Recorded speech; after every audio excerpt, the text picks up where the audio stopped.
Nah, tapi waktu kita penelusuran, kemudian coba kita masuk ya ke dalam dan lebih dalam, itu yang kita rasakan dulu seperti bagaimana leluhur kita ini jalan bahkan berhari-hari di dalam hutan Jawa. Misalkan untuk melakukan semedi, untuk melakukan perpindahan, atau untuk berdoa gitu ya. Dan yang masih saya ingat itu pertama waktu lampu waktu di tengah, waktu tidak ada cahaya, coba kita matikan senter waktu itu. Seperti halnya kita ada di satu ruang tanpa ventilasi dan gelap nanti. Jadi intensitas gelapnya itu mata nggak bisa nembus. Dari hutan ini banyak lahir leluhur tanah Jawa. Terlahir di situ. Terlahir di sini secara simbolik ya sebenarnya kalau kita jelaskan secara simbolik. Jadi bukan lahir secara harfiah gitu dari seorang ibu yang lahir banyak ke situ harus ke situ bukan. Tapi sebagai contohnya ketika raja terakhir Majapahit ya yang diduga ini adalah Raja Brawijaya kelima. Itu beliau sebelum mencapai ke Pamoksan itu di Gunung Lawu, waktu itu melenggahkan, namanya disebut palenggahan, melenggahkan semua ageman kebesaran.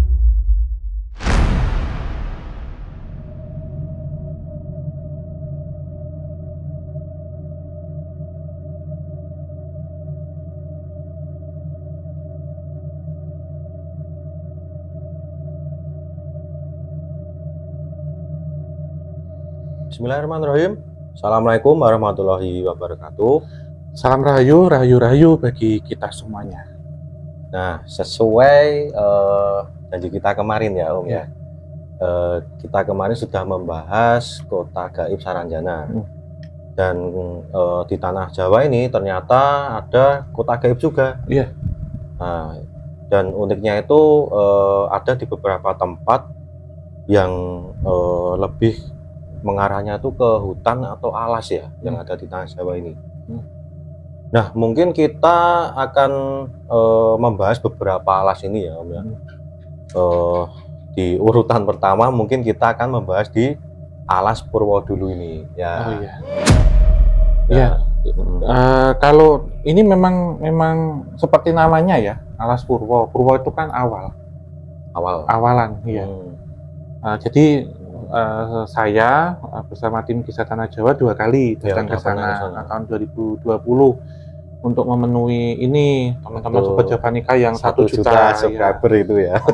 Kur 1 juta kemana gitu. Oh iya, bisa ada ini juga.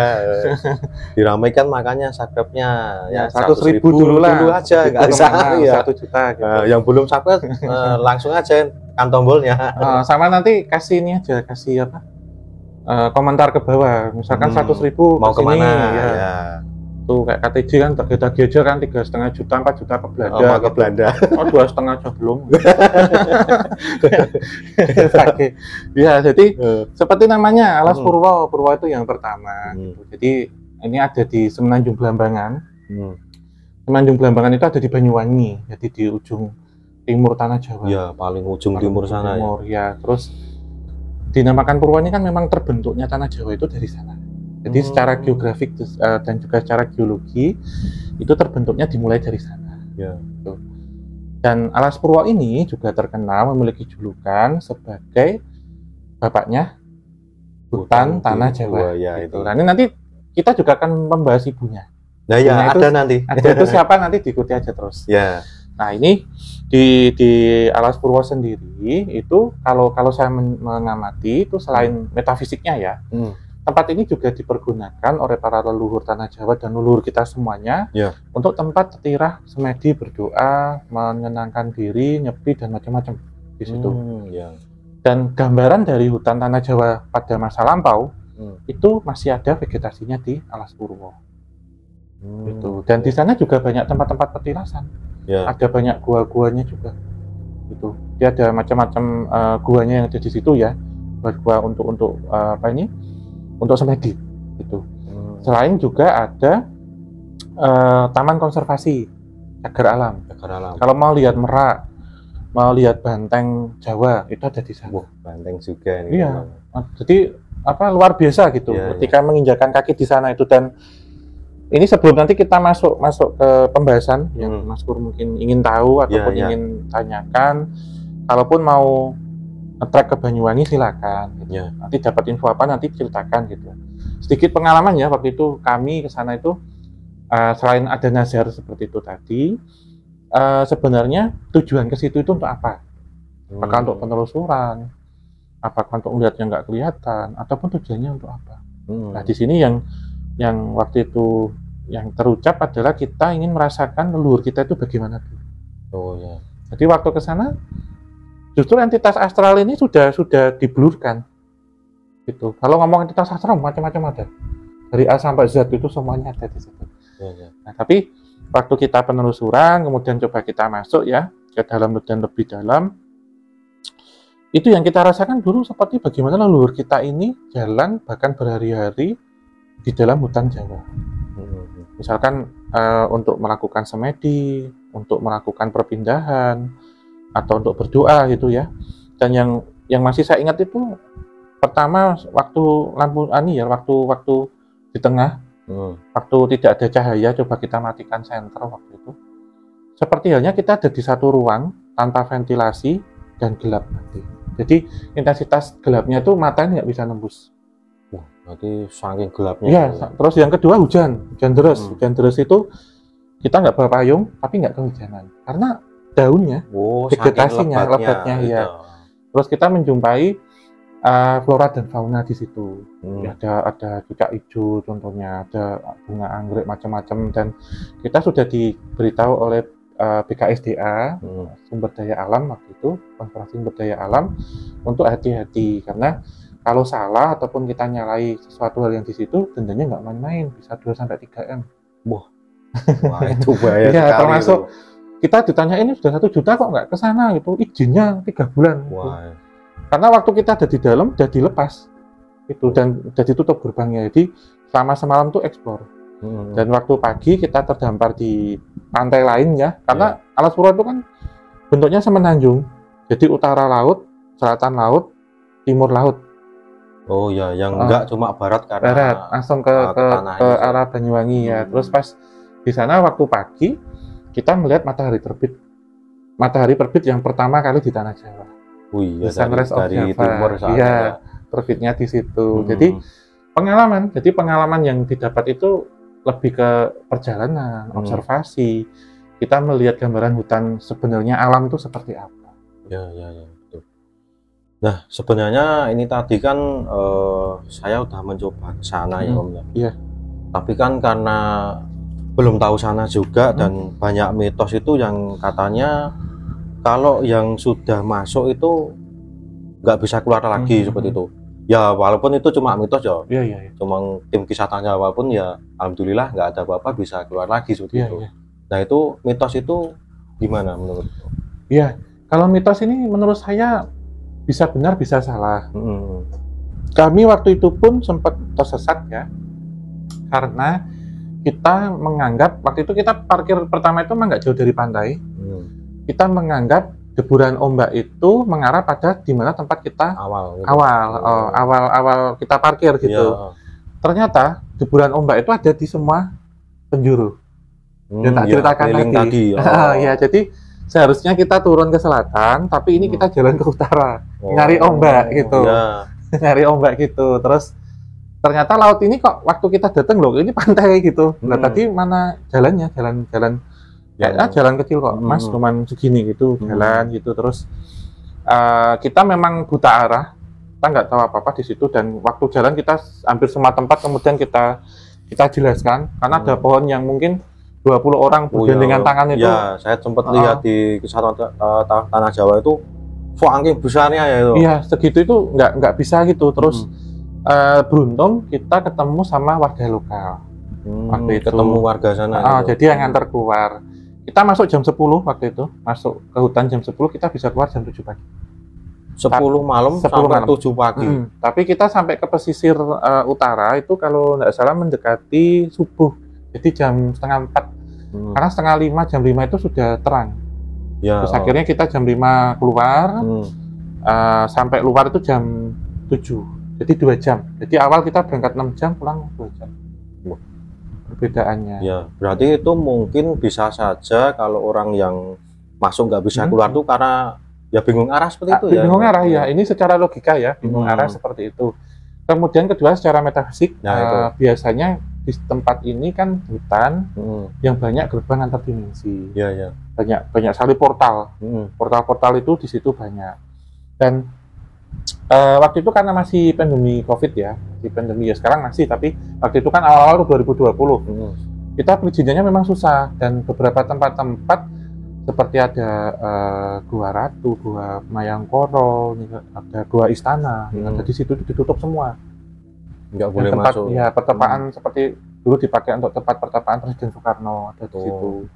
Nah, hari berikutnya kita masuk ke gua yang lain gitu. Tapi sempat kita diceritani sama pemandunya, kira kita pakai guide. Oh ya. Kita pakai jari kedua.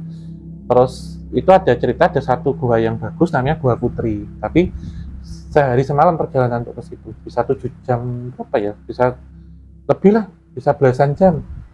Dan itu ditempuh pakai jalan kaki. Jalan kaki. Satu-satunya akses gitu. Luar biasa sekali. Nah, ini waktu itu ditunjukkan rekaman, tapi ini rekaman memang dari HP dan maaf ya, HP-nya HP lama gitu yang nggak ada fasilitas edit gitu.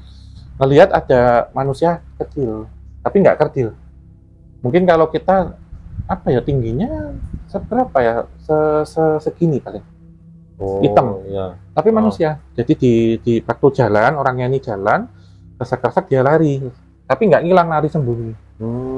Tuh ada di dalam itu diyakini masih ada manusia yang tinggal di hutan. Saya nggak tahu ini apa, tapi itu solid dan lari, bukan entitas astral. Jadi seperti ya manusia, bukan metafisik, tapi mungkin penghuni asli situ. Iya. Karena kan masih belum tahu ini apa gitu ya, karena ditunjukkan itu gitu. Dan segala sesuatu yang berkaitan dengan metafisika bermuara bertempatnya di Alas Purwo. Bahkan ini internasional, seluruh dunia. Ya. Kalau rapat-rapat itu di situ juga. Semuanya itu. Iya. Luar biasa sekali ya. Dan selain tadi ya untuk pertapaan, ada seperti gua, dan mungkin raja-raja dulu juga pernah di situ. Nah, ini kan ada juga, mungkin Om Baun nanti bisa meluruskan ya. Apakah di Alas Purwo itu juga dibuat untuk pesugihan juga, itu benar apa enggak itu? Iya, tentunya kalau pesugihan itu dimanapun ada tempat. Tapi saya waktu ke sana tidak menemukan tentang hal ini. Oh ya. Ya karena konsentrasinya tidak untuk tidak di situ ya. Tapi betul. Banyak orang yang meyakini ketika orang datang ke Alas Purwo ini dengan banyak hajat, maksud dan niat gitu. Karena sebelum masuk situ sebenarnya sangat religius sekali gitu. Jadi gabungan antara kejawen, ada Muslim juga, ada Hindu. Hindunya kuat banget ya, karena Alas Purwo itu kan posisinya di Semenanjung Belambangan dan sini Pulau Bali. Oh iya. Ya, jadi kalau ke Alas Purwo itu rasanya Bali menurut saya. Udah deket sama Bali soalnya ya. Ya. Nah, sebelum kita mengakhiri untuk Alas Purwo ini ya, Om ya. Ada satu mungkin pertanyaan ya yang saya juga sebenarnya penasaran nih, Om.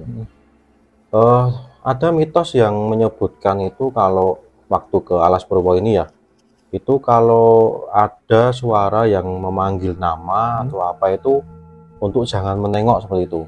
Nah, nanti kalau menengok itu mitosnya ada apa ya, kena malapetaka ataupun kesialan atau apa itu benar nggak sih?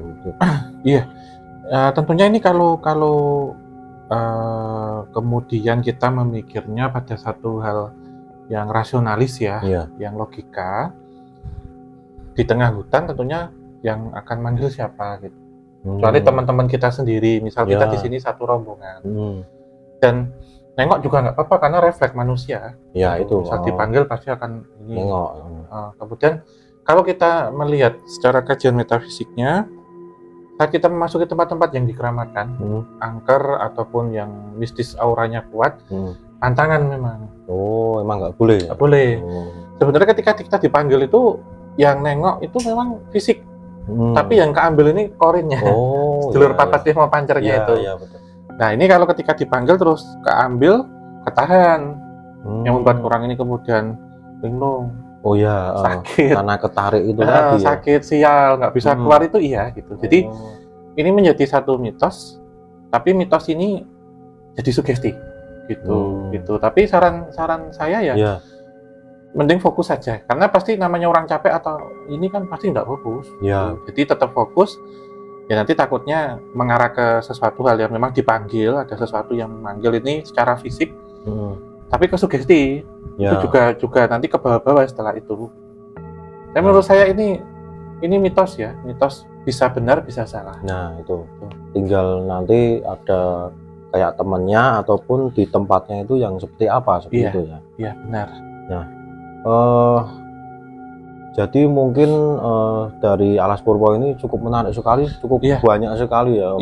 Iya, karena banyak sekali petilasan sebenarnya di Iya, sana iya. gitu, karena Raja Brawijaya pernah ke sana, Mm-mm. para presiden gitu Ya. ya, para petinggi bangsa, kemudian orang-orang public figure pernah ke situ, dan nuansa alamnya itu yang diberikan itu masih khas, masih Iya. alami gitu. Seperti kita bisa time travel kembali ratusan tahun yang lalu, kita membayangkan hutan di tanah Jawa itu seperti apa. Seperti itu Ya. ya. Dan tentunya ini kita membicarakan tentang bapaknya hutan tanah Jawa, nggak lengkap kalau sama pasangannya. Nah ya betul sekali ini. Gitu. Nah setelah ke Alas Purwo yang bapaknya Alas Tanah Jawa, kita beralih ke ibunya Alas Tanah Jawa ini Iya. Om ya. Ibunya hutan tanah Jawa. Nah betul, dan itu namanya Alas Ketonggo yang ada di Ngawi ya. Iya, ini masih di Jawa Timur ya. Kalau tadi Nah ya, ada di Banyuwangi, ini sekarang ada di Ngawi. Gitu. ya. Sebenarnya Alas Ketonggo ini itu boleh dibilang jantungnya hutan yang ada di Ngawi. Ya. Karena di Ngawi kan ada alas mantingan, ada macam-macam banyak ya gitu di sana. Kemudian di Alas Ketonggo ini pun juga ada palenggahan dalam Srigati. Nah, ini Ya. itu apa? Sebenarnya begini, nama dari disebut dari ibunya hutan tanah Jawa karena dari hutan ini banyak lahir leluhur tanah Jawa.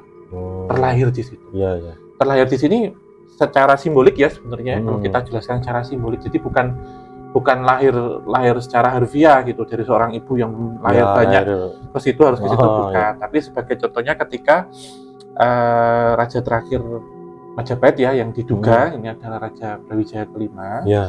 Itu beliau sebelum mencapai ke Pamoksan itu di Gunung Lawu, waktu itu melenggahkan, namanya disebut palenggahan, melenggahkan semua agama kebesaran. Oh, jadi Mahkota, kayak kostumnya semua baju ya. Kemudian beliau mandi atau siraman di tempuran yang ada di Alas Ketonggo. Nah, ketika dari situ beliau ketika melepaskan atau banyak yang waktu itu bersemedi di sini, itu terlahir itu maksudnya memasuki satu tatanan yang baru.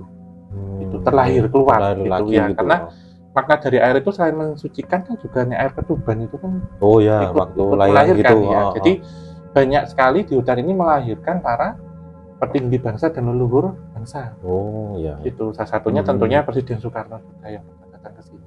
Ya. Bahkan masyarakat sekitar itu malah lebih menyebutnya Alas Ketonggo ini Alas Srigati gitu ya. Iya. Jadi ini memang sedikit berbeda ya kalau di Alas Purwo tadi itu kan vegetasi tanamannya itu kan luas. Iya. Gitu. Kalau di Alas Ketonggo ini memang yang dominan adalah kayu jati. Kayu jati nyaman. Iya, yang paling dominan untuk sekarang ya. Kalau kita bergeser ke ratusan tahun yang lalu mungkin masih sama dengan Alas Purwo gitu. Dan lokasinya memang persis tidak jauh dari sudah memasuki kaki Gunung Lawu. Oh iya. Karena pamoksan beliau salah satu yang diyakini ya ini sifatnya adalah subjektif, itu di Gunung Lawu gitu. Jadi saat beliau naik, kemudian bertemu dengan Ki Jalak ya, yang akhirnya beliau memberikan julukan Sunan Eyang Lawu, dan Raja Brawijaya V ini Kanjeng Sunan Lawu. Jadi ada perbedaan gitu sebelum naik karena memang terlihat banget Mas Pur ya kalau dari palenggahan dalam Srigati. Dan yang unik di sini ada satu situs, di situ ada tanah itu selalu tumbuh terus. Tanah yang selalu tumbuh. Iya, yang selalu tumbuh. Enak sekali ya. Iya. Dan di sini banyak situs-situs untuk bersemedi, untuk bertapa. Dan baik tadi kita bilang Alas Purwo ataupun Alas Ketonggo ini, saat biasanya akan ada hajat besar ya, politik ya, bangsa ini itu ramai. Ramai calon-calon datang ke situ, ngalah berkah ataupun mendapatkan darunya. Turun di sini. Kalau ngomongin tadi Alas Ketonggo ini kan di apa ya, udah di kaki Gunung Lawu tadi ya, Iya, Om ya. mendekati. Iya. Nah, apakah benar ini kalau banyak yang beredar itu ya, Om ya. Jadi Alas Ketonggo ini bisa disebut gerbangnya kerajaan Gunung Lawu itu gimana itu? Iya, iya, ini benar, itu benar. Jadi ketika akan naik itu kelihatan, jadi persis pas kelihatan itu tadi yang saya sampaikan tentang berkaitan dengan Sunan Lawu dan Kanjeng Sunan Lawu. Oh ya, yang tadi itu. Iya, iya, karena secara metafisik memang gerbang ini terbuka di sini. Ya. Dan memang kan ada di perbatasan Jawa Tengah dan Jawa Timur itu yang ada di sini gitu. Dan memang di tempuran sungainya itu sendiri kan ketika banyak orang yang melakukan tetira di situ, banyak orang yang melakukan semesti, juga seperti tertinggal ya beberapa residual energi, termasuk banyaknya pusaka-pusaka yang ada di situ. Iya. Itu juga. Berarti banyak tinggalan karena ya energi yang tertinggal tadi ya. Iya, iya. Jadi ada yang menaruh, ada yang mengambil. Gitu, terutama ya. Untuk ini kawibawaan yang paling banyak. Jadi itu.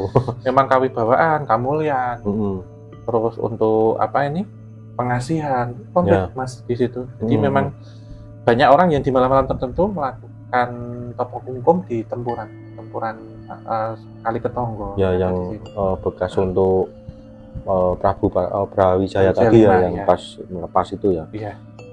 Nah, juga di sini yang unik itu menurut Om Hauni ya. Iya. Itu apakah kota gaib ataupun kerajaan ini? Kan ada bedanya ya ini ya. Iya. Kalau di sini tentunya yang dominan adalah kerajaan. Kerajaan ya. Iya, kerajaan, karena ketika kami waktu itu melakukan penelusuran di sana, entitas-entitas yang terlihat itu dengan pakaian kolosalnya. Nah, itu. Itu. Ya. Jadi setiap tempat-tempat itu ada. Ini mungkin Mas Pur kalau sekarang mau nge-track ke sana monggo silakan gitu. Ya, ya. Jadi, karena jalan dengan saya nanti gampang gitu untuk lihat ini ke sana. Ada kesempatan mungkin ada yang mau disampaikan atau mau bercerita silakan gitu. Apa visinya yang didapat gitu. Terus lebih banyak aura positif jika datang ke situ. Ya ini dari peziarah, kemudian dari yang pernah melakukan tetira di sini sampai di sini itu tertinggal gitu. Jadi membawa energi-energi negatif dan ada beberapa sumber mata air. Oh ya. Nah, mungkin kan ini tadi coba lihat-lihat sebentar ya ke sana ya, Om ya. Yang diceritakan tadi kan ada kerajaan gaib seperti itu ya. Nah, di sana itu ya katanya ya mungkin kalau Om kan pernah penelusuran ke sana gitu ya. Nah, itu ada kerajaan kan pasti ada pintu masuknya. Iya. Nah, itu katanya fisiknya itu secara bisa dikatakan batu gede itu atau batu besar seperti itu. Iya. Nah, itu ada. Iya. Batu besar itu ada dan ini memang diyakini sebagai gerbang antar dimensinya. Nah, itu batu gede ya. Gitu. Jadi ini memang kalau di Alas Purwo kan memang lokasinya cukup jauh ya dari perkampungan. Ini tidak terlalu jauh dari perkampungan. Gitu. Jadi masih ada orang berlalu lalang gitu ya, masih banyak gitu dan 24 jam bisa dikunjungi lokasinya gitu. Dan ya terkait dengan Watu Gede itu ya saya benarkan itu menjadi pintu masuk lah, pintu masuk ke kerajaannya itu ya, ke kerajaan gaibnya dia, kemudian mengarah ke gerbang pertama ya, gerbang tangga pertama ke Gunung Lawu pun juga ya, keraton Gunung Lawu juga ya. Kalau untuk hal mistisnya sih mungkin cuma terdengar ini sih, ada yang tersesat di apa ya, kalau itu kan kerajaan mungkin kampungnya itu ada nggak yang di sana? Di dalamnya? No. Kalau di dalam persis nggak ada. Oh, nggak ada kampungnya? Iya, cuman ada ini orang peziarah, misalkan ada warung-warung itu ada gitu, yang menyediakan orang yang ziarah ya. Iya. Tapi kalau dari kampung utamanya itu masih 2 kilo kayak 2-3 kilo, cukup masih jauh. Masih jauh. Iya. Nah, mungkin udah lumayan jelas ya untuk Alas Ketonggo ini. Iya, dan ini ada sedikit cerita lagi. Nah, mungkin tambahin lagi. Dulu jadi ada satu kisah ya, orang yang ke hutan itu melihat di situ ada warung. Tuh, jadi ada warung. Ya jual biasa gitu, karena memang kalau di daerah perbatasan ya, di daerah Ngawi itu kan warungnya model iya itu loh, Oh maksudnya iya, iya. warung yang Warung kecil, kecil, oh. dari apa kayu jati Oh. gitu. Yang itu ada yang mereka ngopi, jadi ditawari ya biasa orang kampung ngopi, Ya. makan gitu. Merasa di situ hanya mampir setengah jam, tapi ternyata ini hilangnya sudah 1 minggu.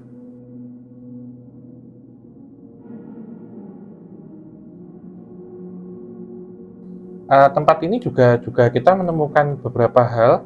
Itu entitas yang ada di situ tuh kayak manusia katak itu loh, manusia berair yang mereka nempel di kayu-kayu jati. Wow. Berarti entitasnya itu nempel gitu, Iya, waktu itu sempat Mas D malah yang lihat diilustrasikan itu.